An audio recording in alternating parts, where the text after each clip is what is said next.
warahmatullahi wabarakatuh. Selamat pagi ayah, bunda, dan seluruh keluarga besar MIT Bakti Ibu.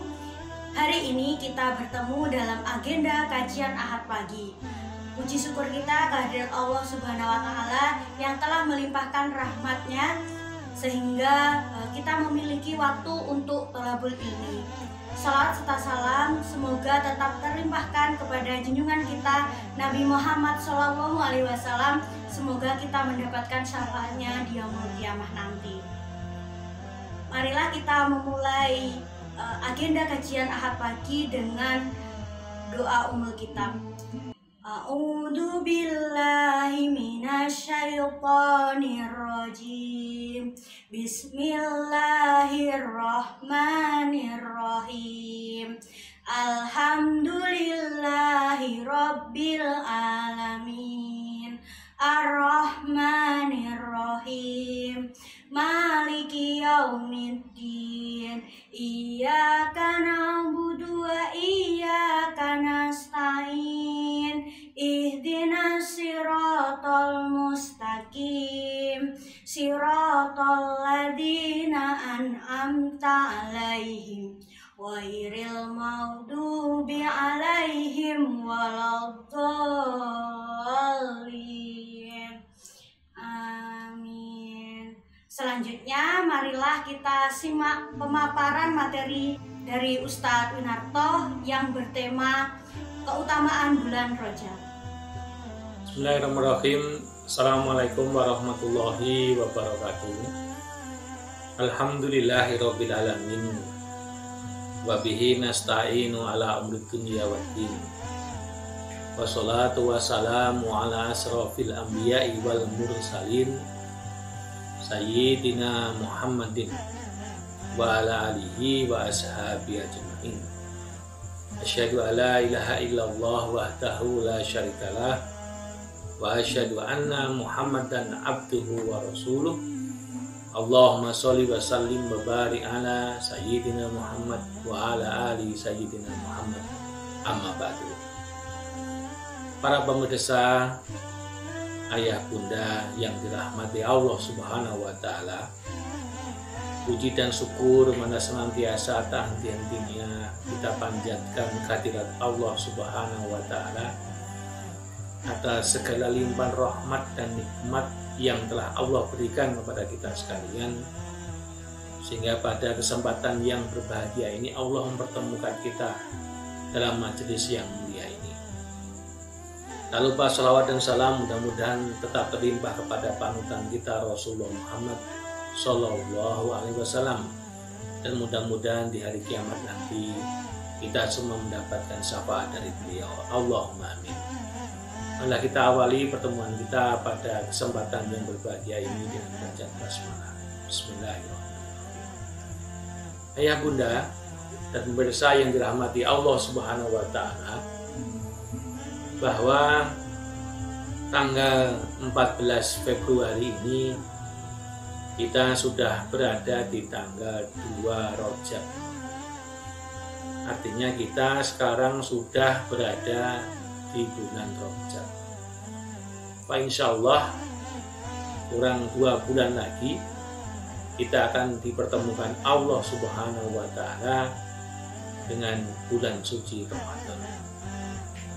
Tak terasa ayah bunda, waktu berputar begitu cepat.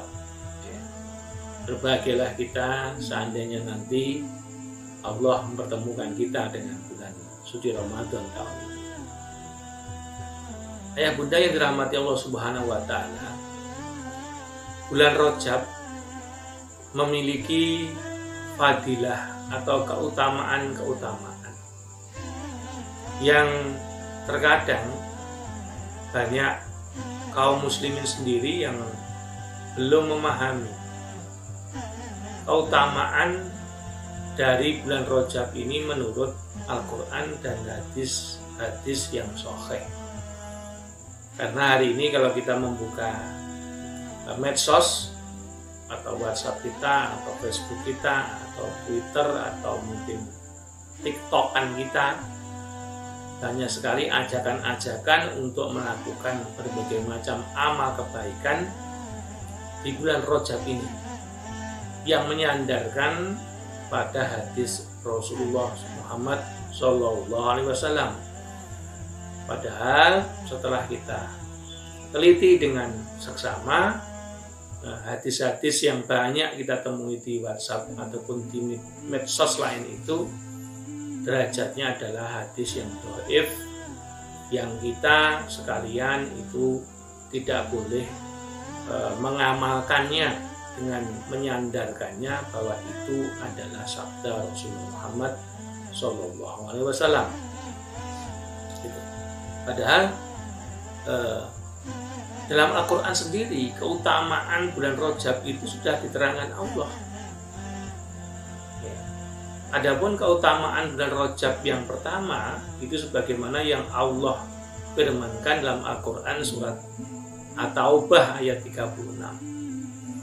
Pada ayat itu Allah berfirman, Inna iddata suhuri indallah isna asyahra sahran fi kitabillahi yauma khalqas samawati wal ardo minha arba'atun hurum dalika dinul qayyim fala tatlimu fihina anfusakum, yang artinya inna iddata suhuri indallah, sungguhnya jumlah bilangan bulan di sisi Allah itu isna asyahra sahran, ya, ada 12 bulan dalam satu tahun. Fi kitabillahi yauma khalqas samawati wal ard, itulah ketetapan Allah semenjak Allah menciptakan langit dan bumi. Minha arba'atun hurum, dan di dalam satu tahun itu ada 4 bulan haram. Jadi dalam satu tahun itu ada 4 bulan haram. Pada ayat ini Allah Subhanahu wa Ta'ala tidak menyebutkan 4 bulan haram itu bulan apa saja. Tetapi dalam hadis yang diriwayatkan oleh Imam Bukhari dan Imam Muslim, 4 bulan haram itu menurut sabda Rasulullah adalah 3 bulan yang datang yang berurutan, yaitu Dzulqa'dah, Dzulhijjah, Muharram, bulan 11, bulan 12, dan bulan pertama penanggalan Islam tahun berikutnya, serta bulan Rajab. Ini adalah 4 bulan yang disebut dengan bulan haram. Lalu apa makna dari bulan haram itu? Bulan haram itu adalah bulan yang dimuliakan oleh Allah Subhanahu wa Ta'ala. Sehingga pada ayat itu Allah kemudian meneruskan firman-Nya, Dalika dinul qayyim. Itulah ketentuan dari agama yang lurus. Fala tatlimu fihina anfusakum, maka sekali-kali janganlah kamu berbuat zalim, berbuat dosa di dalam 4 bulan haram itu. Nah, jadi Allah mengatakan fala tatlimu fihina anfusakum, maka sekali-kali jangan kamu berbuat zalim, jangan kamu berbuat dosa, jangan kamu melakukan kemaksiatan kalau kamu hidup di 4 bulan itu, termasuk Rajab di dalamnya.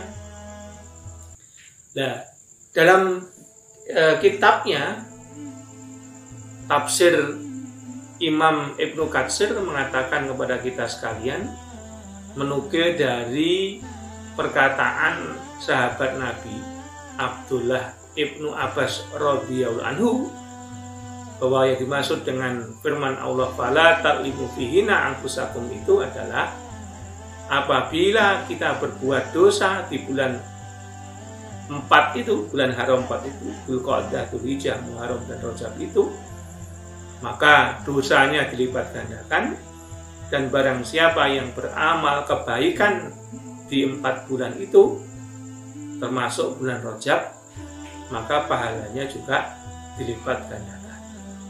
Jadi bulan Rajab ini adalah merupakan momentum yang perlu kita gunakan sebagai titik awal bagi kita sekalian untuk melakukan perbaikan diri, ya, dengan cara meminimalisir perbuatan dosa dan kemaksiatan, ya, serta memperbanyak amal kebaikan. Ya, di bulan Rajab ini, mari kebiasaan kita tilawah Al-Quran di rumah-rumah kita hidupkan kembali. Kebiasaan kita untuk menjalankan sholat duha kita hidupkan kembali. Kebiasaan kita untuk mengerjakan qiyamul lail kita hidupkan lagi. Kebiasaan kita untuk senantiasa zikir pagi dan petang kita hidupkan lagi. Dan kebaikan-kebaikan ini kita mulai kita latih diri kita, ya, agar kita mendapatkan keutamaan yang besar dari Allah Subhanahu wa Ta'ala.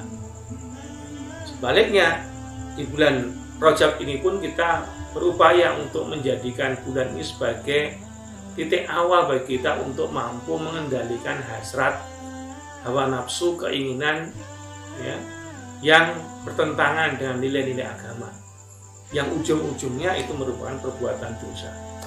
Itu karena perbuatan dosa yang dilakukan di bulan ini juga memiliki dampak pelipat gandaan dari dosa yang dilakukan. Ya, untuk itu mari kita gunakan bulan Rajab ini untuk banyak beramal kebaikan dan meminimalisir perbuatan dosa. Apakah di bulan Rajab ini ada puasa khusus? Tidak ada puasa khusus. Di bulan Rajab ini monggo kalau panjenengan mau mengerjakan puasa Senin Kemis, monggo di bulan Rajab 8 kali berarti kan di kita. Ya. Dan kalau Anda mau mengerjakan puasa Daud, jadi panjenengan mengerjakan sebanyak 14 kali. Ya. Monggo terserah. Ya. Tapi Rasulullah tidak pernah memberikan tuntunan kepada kita untuk puasa, ya, apa itu awal Rajab dan sebagainya, tidak ada hadis sahih pun satupun yang mengatakan. Kemudian yang kedua yang perlu kita pahami bersama, selain bulan haram, keutamaan yang kedua daripada bulan Rajab ini adalah bahwa bulan Rajab ini merupakan momentum di mana peristiwa Isra Mi'raj Nabi Muhammad SAW itu terjadi. Ya, kita ketahui bahwa Isra Mi'raj Rasulullah ini terjadi pada tanggal 27 Rajab. Dan terkait dengan mukjizat yang agung ini, sudah Allah firmankan dalam Al-Quran surat Al-Isra ayat 1, Subhanalladzi asra bi abdihi lailam minal masjidil haram ilal masjidil aqsal ladzi barakna haulahu linuriyahu min ayatina innahu huwas samiul basir. Maha suci Allah yang telah memperjalankan hambanya pada suatu malam dari Masjidil Haram ke Masjidil Aqsa yang di sekelilingnya kami berkahi. Ya. Yang demikian itu merupakan tanda-tanda kebesaran Allah. Sesungguhnya Allah Maha mendengar lagi Maha melihat. Dan kita sama-sama mengetahui bahwa peristiwa daripada Isra Mi'raj ini adalah membawa pesan dari Allah kepada Rasulullah untuk kemudian disampaikan kepada umatnya kewajiban untuk menjalankan sholat 5 waktu. Untuk itu perlu kita tanyakan kepada diri kita sendiri, ya, pada bulan Rajab ini, ya, momentum ini kita gunakan untuk introspeksi diri terkait dengan sejauh mana kualitas sholat yang sudah kita kerjakan. Contohnya, apakah betul sholat-sholat kita ini sudah sesuai dengan apa yang Rasulullah tuntunkan? Bukankah Rasulullah juga bersabda, "Sholu ra'aitumuni usolli", sholatlah sebagaimana kamu melihat aku sholat. Sudahkah sholat kita memenuhi apa yang Rasulullah contohkan? Itu. Kemudian yang berikutnya, adalah apakah sholat kita itu sudah mampu membentuk karakter positif dalam kehidupan kita. Karena dalam Al-Quran surah Al-Anbiya itu dikatakan inna sholata tanha 'anil fahsya'i wal munkar. Sungguhnya sholat itu dapat mencegah diri dari perbuatan keji dan perbuatan mungkar. Artinya bahwa ketika kita sholat, sebetulnya kita sedang membangun karakter positif di dalam diri kita. Orang-orang yang sholat tidak mungkin berbuat keji. Ya. Perbuatan keji itu maknanya adalah perbuatan yang tidak pantas dilakukan oleh seorang yang balik. Fahsya itu seperti itu. Ya, mungkar itu perbuatan-perbuatan yang merusak diri kita, karena setiap perbuatan dosa yang kita lakukan itu merusak diri kita. Orang yang sholat tentu akan mampu menghindari dua perbuatan ini, mampu menghindari perbuatan fahsya, juga mampu menghindari perbuatan mungkar. Nah, sholat kita ini apakah sudah mampu membentuk karakter positif itu? Dan yang ketiga juga perlu kita tanyakan kepada diri kita adalah apakah sholat kita, ya, apakah kewajiban sholat yang Allah wajibkan kepada kita ini juga sudah dilaksanakan secara menyeluruh kepada semua anggota keluarga kita. Apakah istri kita, suami kita sudah sholat? Apakah anak-anak kita juga sudah sholat? Ya. Apakah orang tua kita sudah sholat? Apakah mertua kita sudah sholat? Apakah saudara-saudara kita sudah sholat? Ini adalah merupakan suatu pertanyaan yang perlu kita tujukan kepada diri kita sendiri. Jangan sampai kewajiban sholat ini itu hanya kita yang mengerjakan, sedangkan kita membiarkan saja ketika pasangan hidup kita tidak sholat, ketika kita membiarkan saja ketika anak-anak kita tidak sholat. Ini tentu akan menjadi suatu realita yang menyakitkan kalau ada di antara anggota keluarga kita yang tidak sholat. Begitu pentingnya sholat ini sampai-sampai Rasulullah SAW ketika beliau menjelang wafat dipesankan hal itu kepada kita sekalian untuk kita jaga. Umati sholah, umati sholah, umati sholah. Umatku sholatlah, umatku jagalah sholatmu, umatku jagalah sholat. Bahkan hal pertama yang perlu kita tanamkan kepada anak-anak kita itulah masalah sholat. Ajarkanlah kepada anak-anakmu untuk sholat pada umur 7 tahun. Jika umur 10 tahun tidak mau, maka pukullah. Ini adalah merupakan kebaikan yang perlu kita disiplinkan kepada anak-anak kita. Suatu pembiasaan agar itu menjadi kebiasaan pada waktu-waktu yang akan datang dalam kehidupan. Karena sholat ini ya, merupakan suatu amalan yang menjadi penentu, amalan pertama dan sekaligus penentu bagi diterima atau tidaknya amal-amal kebaikan kita lain. Yang kalau sholat kita baik maka menjadi baiklah semua amalan kita. Kalau sholat kita rusak menjadi rusak pula amal kebaikan kita yang lain. Maka jangan sampai kita memandang remeh terkait dengan sholat ini. Ya. Ayah bunda berkewajiban untuk mengontrol, mengingatkan anak-anak ya, terkait dengan kewajiban sholat ini. Jangan sampai kita berpikiran nanti kalau sudah dewasa kan sholat sendiri. Dari mana anak mendapatkan pembiasaan itu kalau kita tidak memberikan contoh dan keteladanan? Karena orang tua zaman modern sekarang ini seolah-olah sholat itu merupakan urusan pribadi. Padahal ini tanggung jawab bagi setiap orang tua untuk memastikan kepada anak-anaknya bahwa mereka mengerjakan sholat. Nah ini seharusnya kita perlu tanyakan kepada diri kita sendiri. Maka momentum di bulan Rajab ini yang adanya peringatan Isra Mi'raj nanti kita jadikan sebagai suatu momentum untuk muhasabah diri, menanyakan kepada diri kita sendiri terkait dengan kualitas sholat yang kita kerjakan. Kemudian yang ketiga, bahwa keutamaan bulan Rajab itu adalah bulan Rajab itu merupakan ya, bulan di mana Rasulullah sudah memulai mempersiapkan diri menyambut kedatangan bulan Ramadan.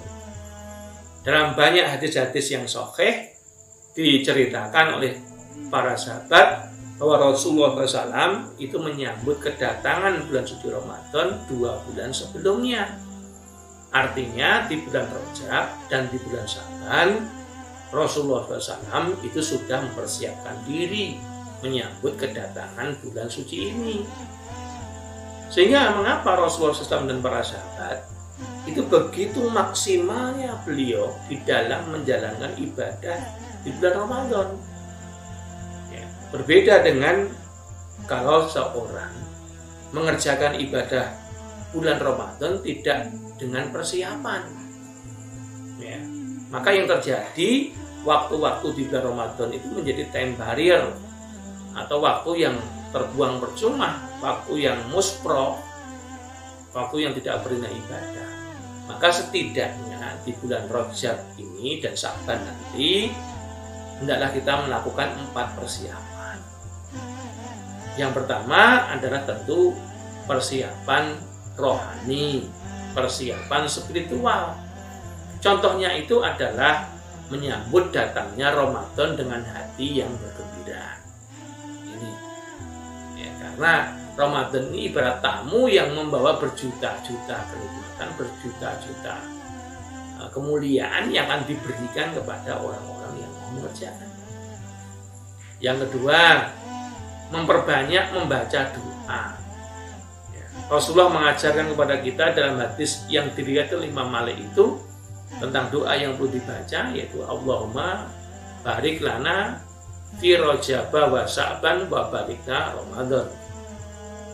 Ya Allah, berkahilah kehidupan kami di bulan Rajab dan Sya'ban dan sampaikanlah usia kami sehingga kami bisa bertemu dengan bulan Ramadan. Ini juga kita baca. Kemudian ya, yang ketiga adalah memperbanyak mengerjakan puasa-puasa sunnah ya, di bulan Sya'ban. Ya, jadi puasa sunnah itu yang dituntunkan Rasulullah untuk diperbanyak dikerjakan itu di bulan Sya'ban. Bahkan dalam satu riwayat diterangkan Rasulullah SAW itu hampir pernah mengerjakan puasa sunnah di bulan Sya'ban itu sebulan penuh. Dengan catatan kita boleh mengerjakan puasa sunnah sebanyak apapun di bulan Sya'ban, yang penting tidak menyambung dengan bulan Ramadan. Itu. Dan yang kedua adalah persiapan ilmu. Dalam agama Islam itu al-ilmu qoblal amal, ilmu itu harus mendahului amal. Artinya ketika kita ini akan melakukan ibadah di bulan Ramadan, kita perlu tahu ilmunya sehingga nantinya kita bisa maksimal dalam mengerjakan dan mengejar keutamaan ibadah-ibadah di bulan Ramadan. Oleh karena itu ada setidaknya ya, ada 2 persiapan yang perlu kita lakukan. Yang pertama itulah membuka referensi ya, bisa kitab, bisa link terkait dengan fikih Ramadan. Kaifiyah saum di bulan Ramadan, tata cara puasa di bulan Ramadan, yang membatalkan apa ya, kemudian yang ibadah yang disunahkan apa, yang makruh dikerjakan apa ya, yang utama dikerjakan apa. Ini kan perlu suatu ilmu. Kemudian yang kedua ya, adalah membuat doa ya. Mencoba untuk membuat doa. Kira-kira doa apa yang akan kita mintakan kepada Allah Subhanahu wa Ta'ala tatkala bulan Ramadan nanti. Karena ya, berdoa di bulan Ramadan itu mustajabah, utamanya saat menjelang berbuka puasa, itu doanya mustajabah. Mungkin hari pertama kita mendoakan pasangan kita, hari kedua kita mendoakan anak kita nomor 1, hari ketiga kita mendoakan anak kita yang nomor 2, dan seterusnya. Sehingga kita mengajukan seperti ibadah harta wajib, seperti zakat, ya, ibadah harta sunnah, seperti infak sedekah, kemudian memberi makan kepada orang-orang yang berpuasa. Nah, maka agar kita mampu beribadah dengan harta itu, maka di bulan Rajab dan Syaban itu adalah waktu yang tepat untuk mengumpulkan. Dan yang terakhir itu adalah pengkondisian keluarga. Ya, artinya bahwa kita ini ingin membawa keluarga kita itu dalam kebaikan. Kalau bermasuk surga yang bersama-sama. Gitu. Contohnya apa? Mengkondisikan keluarga itu. Ya, mulai sejak ini berupaya untuk membangunkan anak-anak kita sebelum subuh. Membiasakan diri semua anggota keluarga kita untuk membaca Al-Quran. Ya kan? Seperti itu. Dan berupaya untuk membersihkan rumah-rumah kita agar nanti ketika beribadah di bulan Ramadan, ya, dengan bersihnya rumah menjadi khusyuk dalam beribadah. Dan yang keempat adalah menjauhi berbagai macam, ya, kebiasaan-kebiasaan atau adat istiadat yang berbau kesyirikan menjelang saat datangnya bulan Ramadan yang perlu kita hindari. Nah, ini contoh di antara 4 persiapan tadi. Itulah ayah bunda yang dirahmati Allah Subhanahu wa taala. 3 keutamaan dari bulan Rajab ini, semoga kita semua oleh Allah Subhanahu wa taala diberikan umur panjang, tambahan hidayah, sehingga kita mampu untuk menggapai kemuliaan bulan Rajab, kemuliaan bulan Syaban, dan tentunya kemuliaan bulan Ramadan. Mudah-mudahan Allah Subhanahu wa taala mengijabahi semua doa-doa kita. Demikian yang bisa kami sampaikan. Ada kurang lebihnya mohon dimaafkan. Kita akhiri dengan doa kafaratul majelis. Subhanaka Allahumma bihamdika asyhadu an la ilaha illa anta astaghfiruka wa atubu ilaik. Assalamualaikum warahmatullahi wabarakatuh. Alhamdulillah kita telah menyimak materi dari Ustadz Winarto. Semoga menambah khazanah keilmuan kita dan kita bisa mengamalkannya. Kita tutup dengan istighfar 3 kali dan doa penutup majelis. Astagfirullahaladzim, astagfirullahaladzim, astagfirullahaladzim. Subhanakallahumma bihamdika asyhadu an la ilaha illa anta astaghfiruka wa atubu ilaik. Demikian kajian hari ini, semoga bermanfaat. Apabila ada kekurangan, saya mohon maaf.